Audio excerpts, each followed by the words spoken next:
একই সঙ্গে ৪ তরুণীর সাথে প্রেমের সম্পর্ক গড়ে তুলেছিলেন জাবেদ নামের এক যুবক। শুধু প্রেমই নয়, প্রেমিকাদের মধ্যে কয়েকজনের সাথে জড়িয়েছেন অবৈধ শারীরিক সম্পর্কেও। 2020 সালে যখন আমার সাথে রিলেশন হয়, সে হচ্ছে মানে 15-20 দিনের মাথায় সে জোরপূর্বকই, এক প্রকার জোরপূর্বকই সে আমার বাসায় যাবে বলছে, কিছু করবে না, মানে দস্তাদস্তি করে সে আমার বাসায় যাবে, আমার সাথে শারীরিক সম্পর্ক করছে। তারপর প্রায় মানে মাসে বা বছরে এরকম হইতো। এছাড়া প্রেমিকাদের মধ্য থেকে একজন নিজ অর্থে তার প্রেমিককে কিনে দিয়েছেন মোটরসাইকেল। তবে সম্প্রতি ওই তরুণীরা সকলেই জানতে পারেন তাদের সকলের সাথেই প্রেমের নামে ছলনা করছে জাবেদ নামের ওই যুবক। শুধু তাই নয়, তাদের নগ্ন ছবি ও ভিডিও ছড়িয়ে দেওয়ার হুমকি দিয়ে দিনের পর দিন জোরপূর্বক শারীরিক সম্পর্ক স্থাপনের জন্য বাধ্য করে আসছিল তাদের প্রেমিক জাবেদ। আমি ফেস সহ ভিডিও করব না, সে ফেস সহ ভিডিও করতে চাইছে। তারপরে রাগ হইলেই ঠিক আছে আমাকে উল্টোপাল্টা কথা বলা, ভিডিও ভাইরাল করবে বা আমার ভিডিও এখানে ওখানে দিয়ে দেবে, এইগুলো বলতো। 24-25 সালে তার সাথে আমার যোগাযোগ কিছুটা কমতে থাকে, কিন্তু যখনই তার মানে নিড হইতো বা যখনই দরকার হইতো সে আমাকে মেসেজ দিত, বাসা খালি থাকলে সে এইটা ওইটা বলতো। আমার সাথে অনেক মানে খারাপ ব্যবহারও করছে, উল্টোপাল্টা গালাগালিও।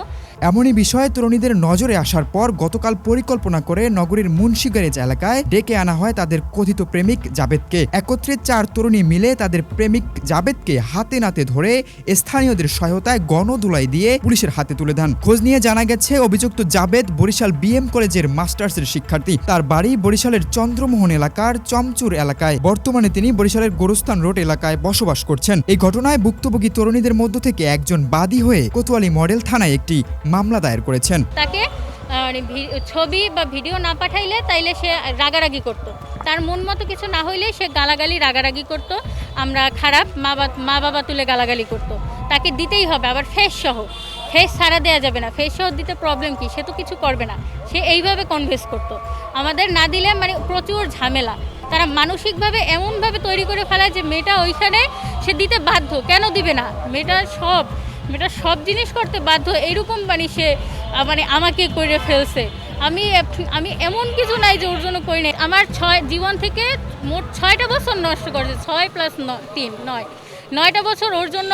এই ঝগড়া ঝামেলা আমি আমার অ্যাডমিশন টেস্টটাও ভালোভাবে দিতে পারি নাই, আমি 2টা মেনটেন করে আমি তাইলে রাগের আমি মারতে পারি না, এটা কি আমার রাইট নাই? সে আমার সাথে যেগুলো করছে আমি কি মারতে পারি না? বা ওই মেয়ে মারতে পারে না? ওই ছোটো মেয়েটা যে ওই ছোটো মেয়ে আমার যে যাবে, সে যে ওই মেয়েটার সাথে যেসব করছে ও কি মারতে পারে না? এটা কি ওর মানে রাইট নাই? আমি চাই আর অন্য কোনো মেয়েরা যাতে এরকম না ফাঁসে। তারা তাদের যে এই যে ভালোবাসার কথা, ঠিক আছে, বিয়ে করার কথা, এই যে প্রতিশ্রুতি দিয়ে যে তাদের প্রতিনিয়ত ঠকানো হচ্ছে, তাদের থেকে টাকা আদায় করা, ছবি আদায় করা, তাদের যে মান সম্মানগুলো নিয়ে যে খেলতেছে, এইগুলো যাতে আর না হয়। এই ছেলে যেন ভবিষ্যতে আর কিছু করার না করে।